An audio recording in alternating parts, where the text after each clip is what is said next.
Hello everyone, my name is Maple Monarchy, and this is going to be the second Speedpaint video we will be doing for the Wildlife SMP.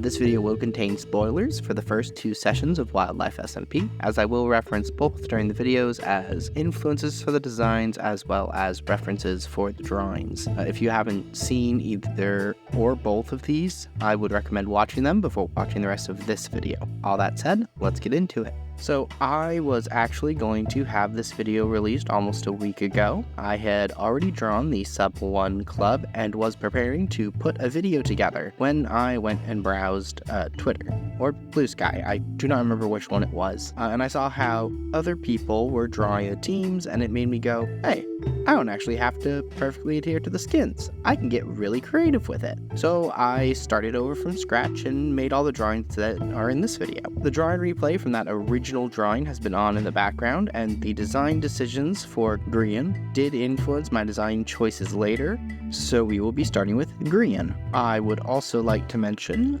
that I had made both the Grian and Mumbo drawings before the videos for Session 2 were released. The Skiz drawing makes more references to Session 2. Again, if you haven't watched those episodes, this is your final spoiler warning. My design for Grian is almost entirely based on Toon Link from the Legend of Zelda series. This is based off of a couple things. First, Grian used a Toon Link skin in his Minecraft videos, and second, the twist of the first session reminded me of the Legend of Zelda The Minish Cap, a game where Link grows and shrinks throughout. Put those together and you get this idea. Most of the rest of his design is based on his skin and the thumbnails from the Too Much Green channel, mostly for elements of the hair. I did try to only get a rough idea for hair shapes, but that is to varying degrees of success. Additionally, while I know that Grian often depicted as a bird or with wings, I decided to go in a slightly different direction with it. I debated between letting him fly with a leaf, akin to Wind Waker Link's Deku Leaf, or with big wings similar to the Wind Waker Rito. I did eventually settle on the wings, as I felt they fit better and the wings were more fun to draw. To show the life he's on, I've put a little heart on his belt. In my mind, it's some type of precious and magical gem, something akin to an emerald or a diamond. One of my favorite things that I see people do when they draw the Life series members is all the creative ways that people show the life limit, such as putting the heart on Etho's headband. It's so cool, I love it. I do have some headcanons about Grian in the Life series. In my mind, Grian is not a full watcher, aka an omniscient and all-powerful being, but is instead a watchling. Has very limited reality warping powers, although they are mostly tied to setting up a Life series. That is the Watsonian explanation. My doyalist opinion is that Grian's watcher powers are basically just the admin powers for running the server, because it's fun.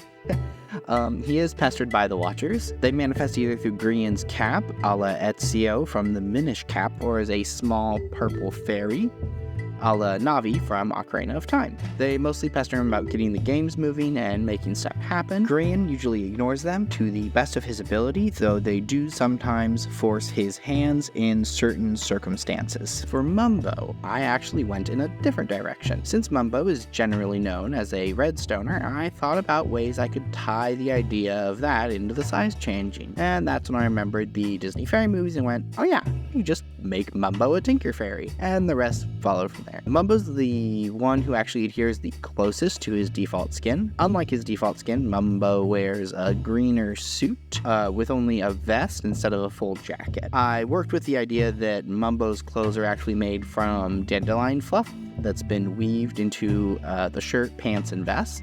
Instead of having a regular necktie, Mumbo has leaves in the shape of his standard necktie. This also doubles as his life meter. Similar to how leaves turn yellow and then red during autumn, his tie will also decay as he loses more of his lives. To complete the fairy design, I decided to go with Mumbo has two thin and transparent wings on his back.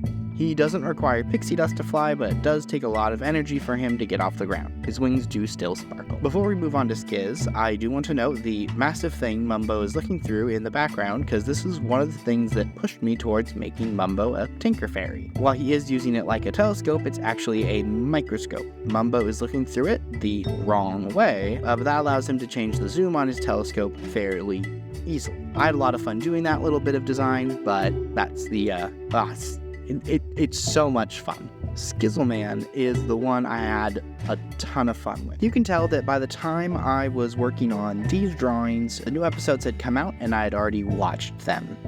I actually stuck with the common fanon design of Skiz being an angel, opposite of Impulse's imp design.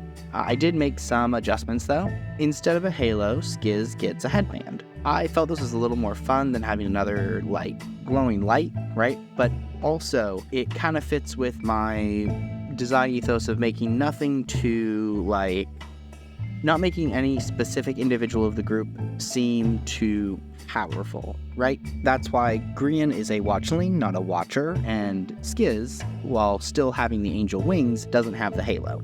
I really wanted to make sure to differentiate Mumbo and Skiz's designs since they both wear suits, or suit vests, right? For Skiz, I would say that his clothes are also woven from dandelion fluff.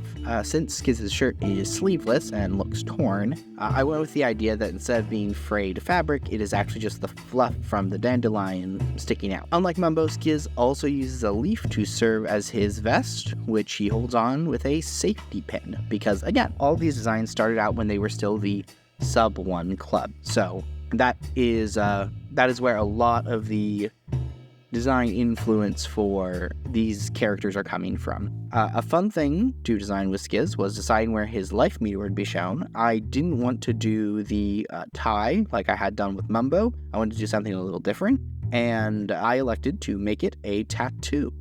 It's not super intricately designed, since I didn't want to make it too complicated to draw again, though I may change my mind on that later. Magic tattoos are such a fun concept, and Skiz seems like the most likely person in the life series to have a tattoo that represents his life meter. A little side note here is the drawing on the left-hand side. As soon as it happened in the episode, I went, oh, I definitely want to draw this. Drawing Tango is pretty fun. I might not stick with the design shown here, but I had fun drawing Tango's hair and smug expression and tried to draw the little cobblestone block that was there, but it did not look good, so hence the cobblestone texture just put on there. I'm looking forward to seeing how this one event will eventually doom everyone. It's very exciting. Overall, this was a fun series of drawings to do. Going forward, I will probably try to do it in this format where I go over the designs of each member of the team individually and then have the final drawing of the team at the end. I'm not sure which team I will work on next. I'll probably have to rewatch a few videos to just kind of get an idea of which team I want to draw next. I do hope you enjoyed this video, and this here is my final version of the Spanners, which is a fantastic name. If you enjoyed this video, feel free to like and subscribe, and I hope to see you here for the next video in this little series. Have a good one.